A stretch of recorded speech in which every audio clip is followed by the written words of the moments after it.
Governor Abbott's new statewide order, which takes effect today, changes the way the COVID-19 hospitalization rate for trauma service areas are calculated. And hospitals here in the Amarillo area are not happy. ABC 7's David Furtado followed the city's COVID presser and joins us live. David, what are the hospital officials saying?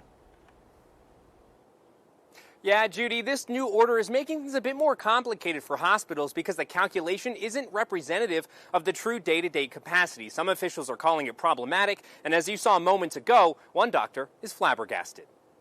An unpleasant change for hospitals in the Yellow City, a new formula to calculate COVID-19's hospitalization rate. Now calculates the number of COVID-19 patients hospitalized as a percentage of the total hospital capacity. And that new method ruffled some feathers. That's misleading for several reasons. First, if you're using that number, you're talking about our total licensed beds.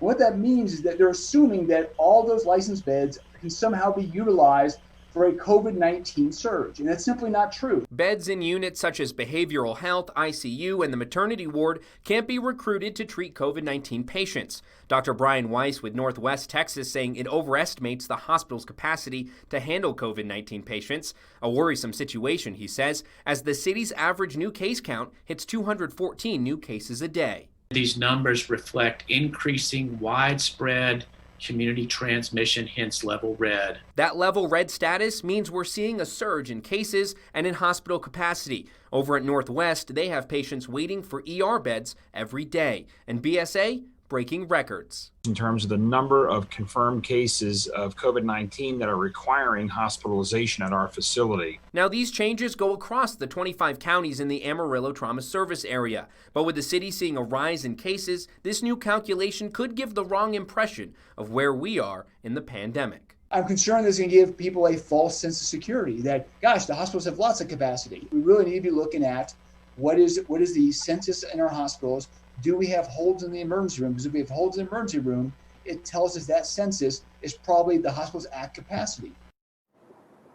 Now, Dr. Scott Milton, Amarillo's public health authority, says a silver lining is that ventilation use has increased, but not in proportion to the increase in cases. However, during the COVID press conference, Dr. Weiss used the old hospitalization rate formula, and today Northwest is at a 25% hospitalization rate, a far cry from the 11.54 on today's report card. Experts agree, though, the only way to slow the spread is the standard boilerplate advice. Wash your hands, keep your distance, and wear a mask. Reporting live from City Hall, David Furtado, ABC 7 News.